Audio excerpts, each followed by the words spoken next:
From the Watson Institute at Brown University, this is Trending Globally. I'm Sarah Baldwin. Last August, the U.S. removed itself from its longest ever military engagement in Afghanistan. It seemed for a moment like we were entering a period when the U.S. would avoid overseas conflicts and the international spotlight. Maybe even take time to reflect on what our role should be in securing peace around the world. But then, of course, Russia invaded Ukraine. The U.S. is finding itself more involved in that conflict by the day, and Americans are split on what role we should play in this grinding new war. One central question hovers over this relatively new debate. As we try to support Ukraine and its people, have we learned from our mistakes in Afghanistan and Iraq? Or when it comes to the tactical, political, and diplomatic errors we made in the post-9/11 wars, are we doomed to repeat them? Our guest on this episode has done a lot of thinking about the successes and failures of American interventions abroad, and now at Watson, he's trying to teach some hard-won lessons to the next generation of leaders. On this episode, career ambassador and former senior State Department official Richard Boucher on the lessons we can learn from America's foreign policy failures and how to apply them to global conflicts today.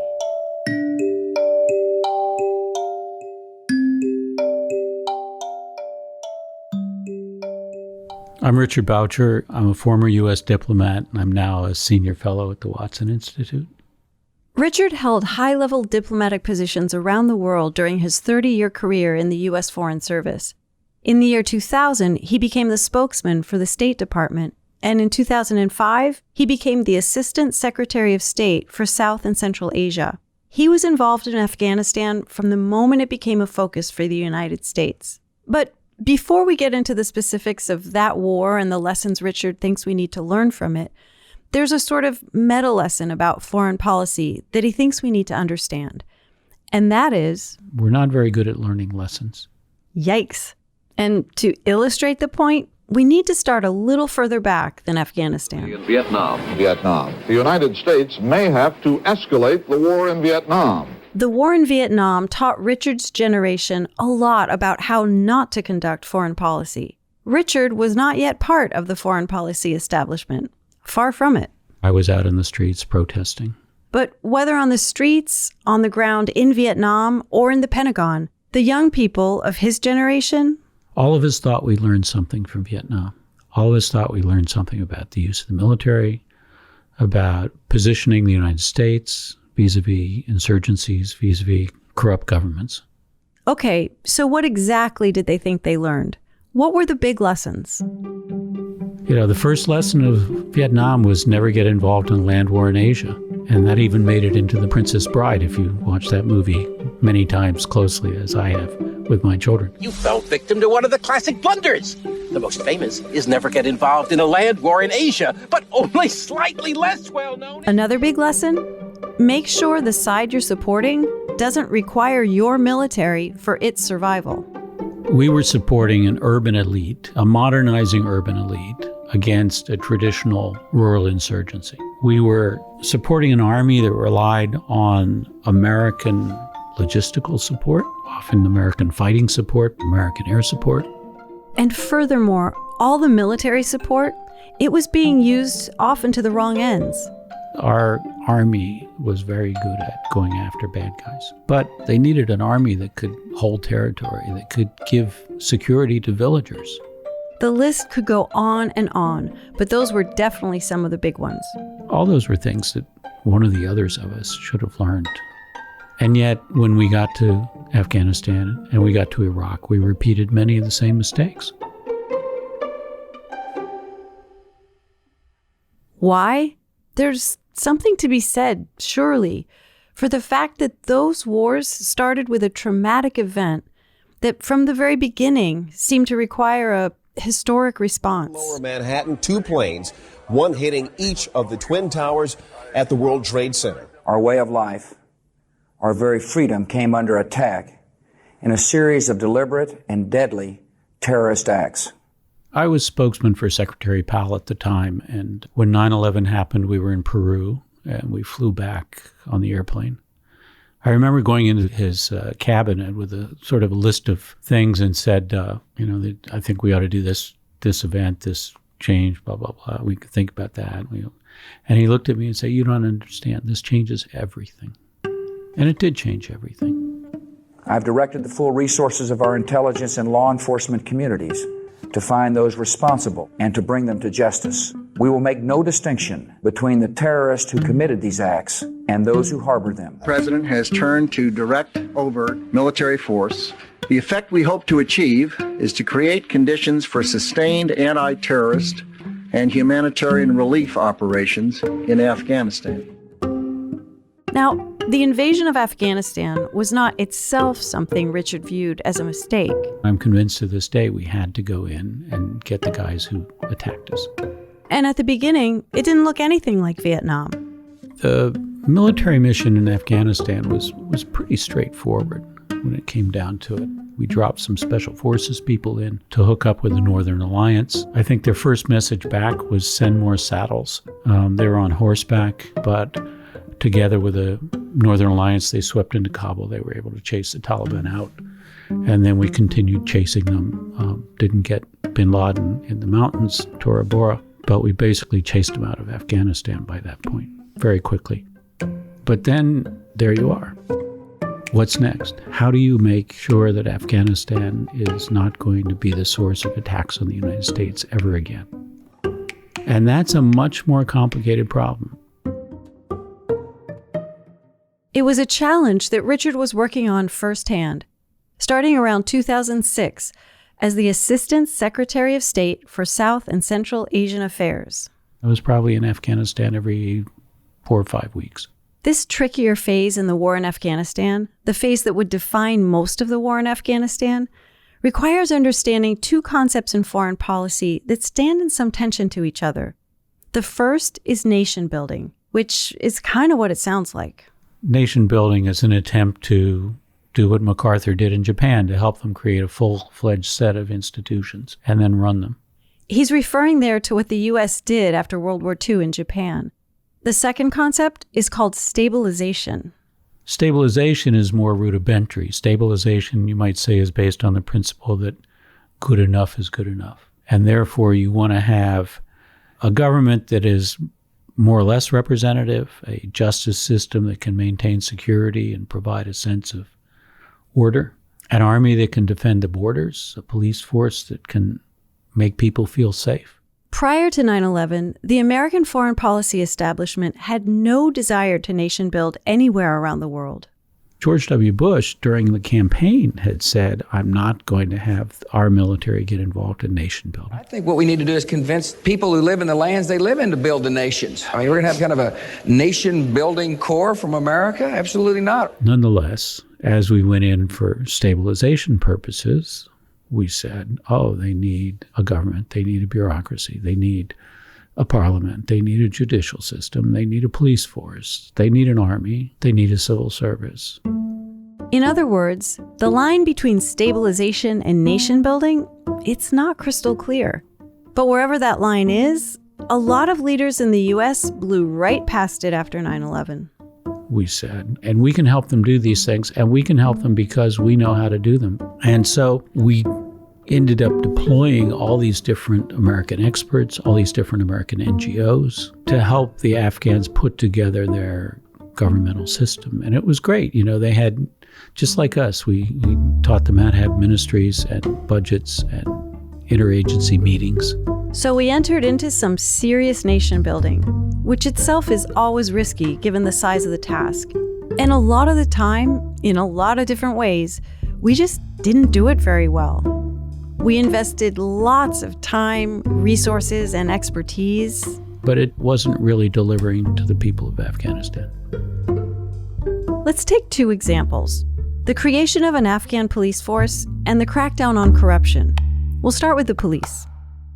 We needed to train the police, right? First German and then U.S. forces took a stab at it. And so we got guys who'd been policemen in Cleveland or Detroit or Sacramento, and we pulled them out and said, okay, you go train Afghan policemen. It didn't work so well. Policing in Afghanistan is almost a paramilitary problem. It's protecting a village, not looking after petty crime. Afghan villages have ways of taking care of petty crime. They work. So when an Afghan police group got to the village, they didn't try to do what we taught them. They tried to behave the way they had before.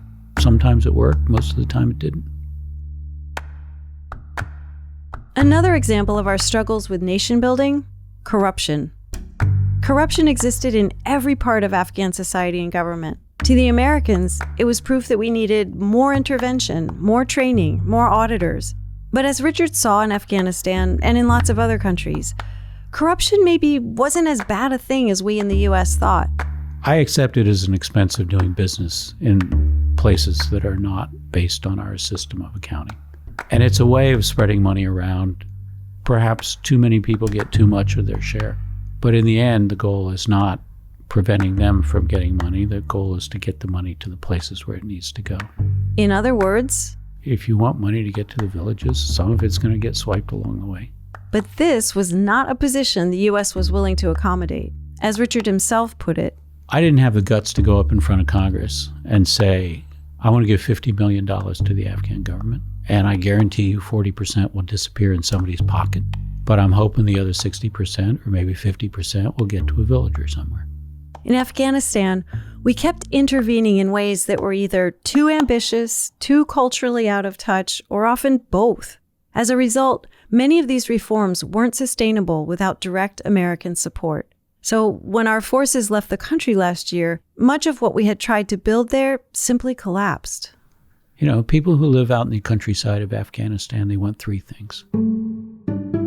They want security, they want justice, and they want a livelihood. Okay, what did we provide? We didn't provide a lot of security because the army was a night raid kind of army.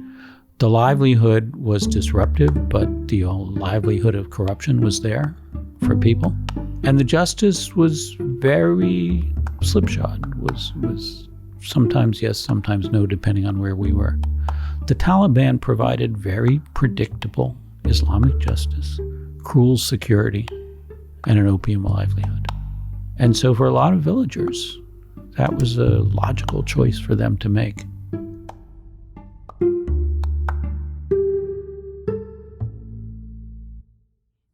There was another type of mistake that Richard also hopes we can learn from, which is that the military in Afghanistan was asked to do a lot of things the military doesn't traditionally do.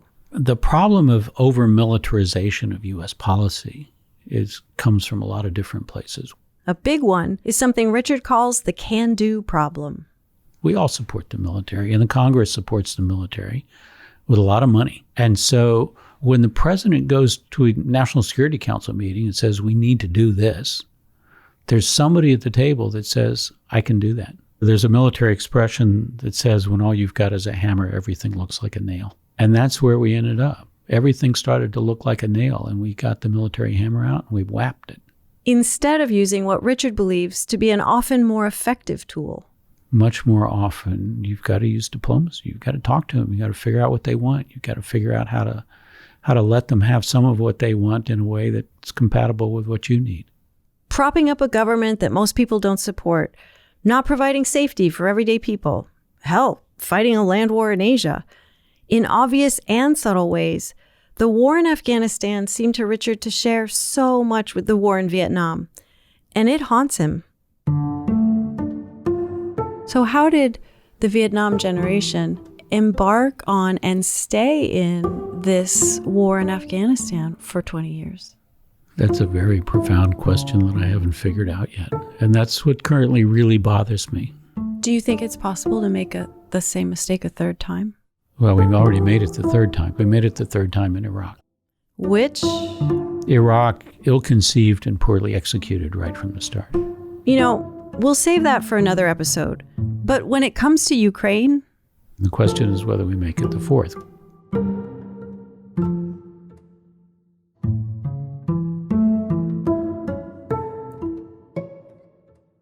Since Russia invaded Ukraine in February, America has gotten steadily more and more involved in the war. American troops are training Ukrainian soldiers. Senior government officials have personally visited Ukraine. And in late April, President Biden asked for an additional $33 billion in military and humanitarian aid to Ukraine. As Richard sees it, we're at an incredibly important moment in this conflict. I worry that we're right on the edge of making mistakes. Mistakes that in Iraq, Afghanistan, and Vietnam, we've made before. One of those mistakes, a fundamental one we're on the edge of repeating, not having a focused, realistic definition of success. I frankly recoiled at something that the defense secretary said the other day about weakening Russia. We want to see Russia weakened to the degree that it can't do the kinds of things that it has done in invading Ukraine. That can't be our goal. Our goal has to be security in Eastern Europe, including for Russia. And we've got to think about that, not just about weakening Russia. To Richard, that means using more of our diplomacy and less of our military. Avoiding relying on our big military hammer is especially important given Russia's aggressive use of its own military. I worry that Putin is going to escalate in order to get out of his problem. He's going to drop a tactical nuclear weapon somewhere. I think the likelihood is very small, but the implications are very profound. Thankfully, Richard thinks that our current president might have a better sense of these risks than many in our past. I think Joe Biden actually has a better grasp of this, partly because he was head of the Foreign Relations Committee for so long. I think his instincts are not to go too far. So limiting involvement, limiting nation building, limiting commitment is a really important principle. I think Biden understands it, and that's why we're approaching Ukraine in this way, that we're supporting the Ukrainians to run their own war. We're supporting them to the hilt, but we're not turning this into a Russia-NATO conflict. At least we're trying not to. By and large, we're keeping it to be a localized conflict between Russia and Ukraine with a lot of our support. But there's still plenty of room for mistakes on the part of the U.S.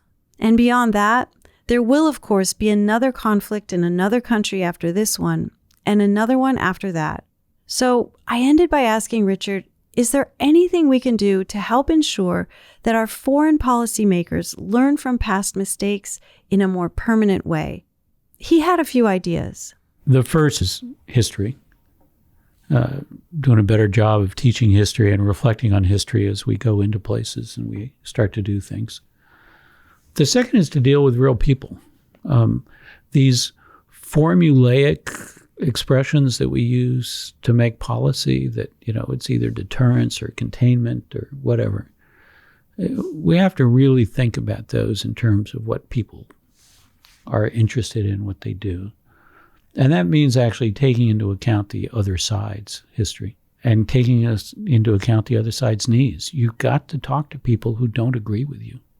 And we spend a whole lot of time talking to people who agree with us and not enough time talking to people who disagree with us.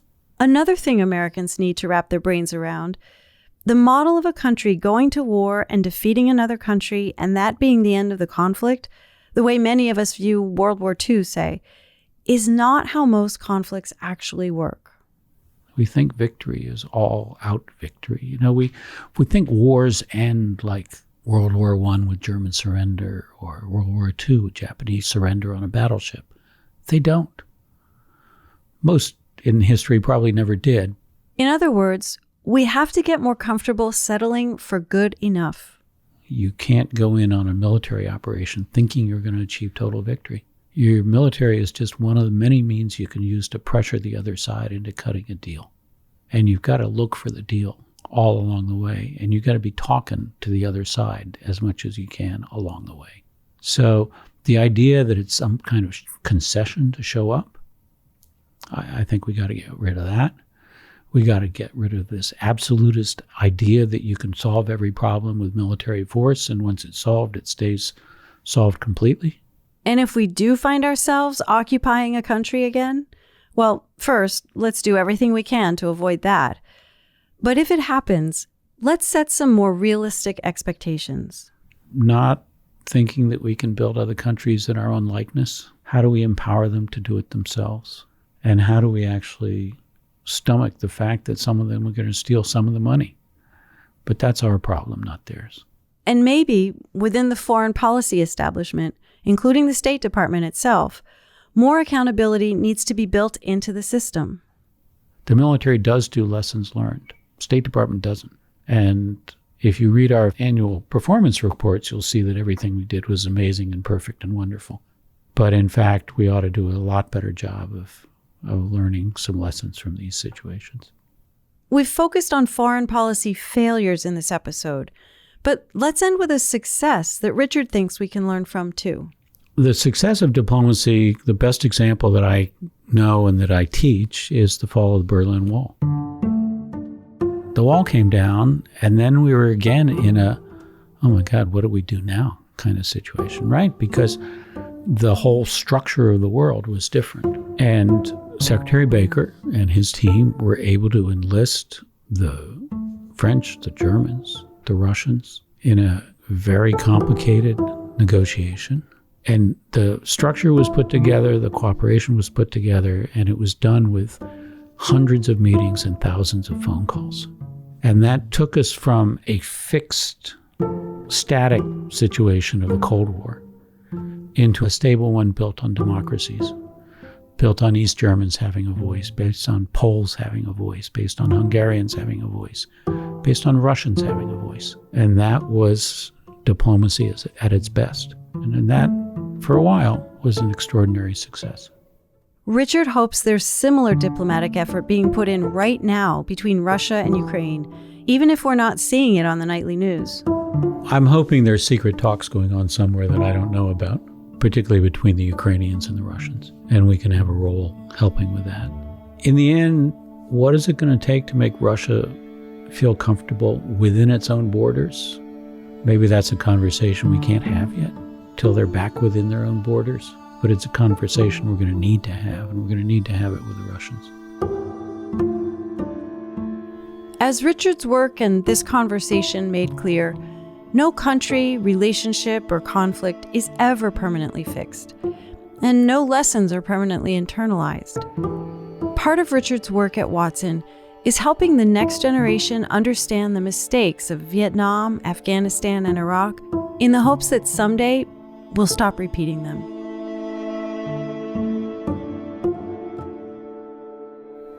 This episode was produced by Dan Richards and Kate Dario. Our theme music is by Henry Bloomfield. I'm Sarah Baldwin. Trending Globally is a podcast from the Watson Institute for International and Public Affairs at Brown University. You can find all our episodes by subscribing to Trending Globally wherever you listen to podcasts or on our website. We'll put a link in the show notes.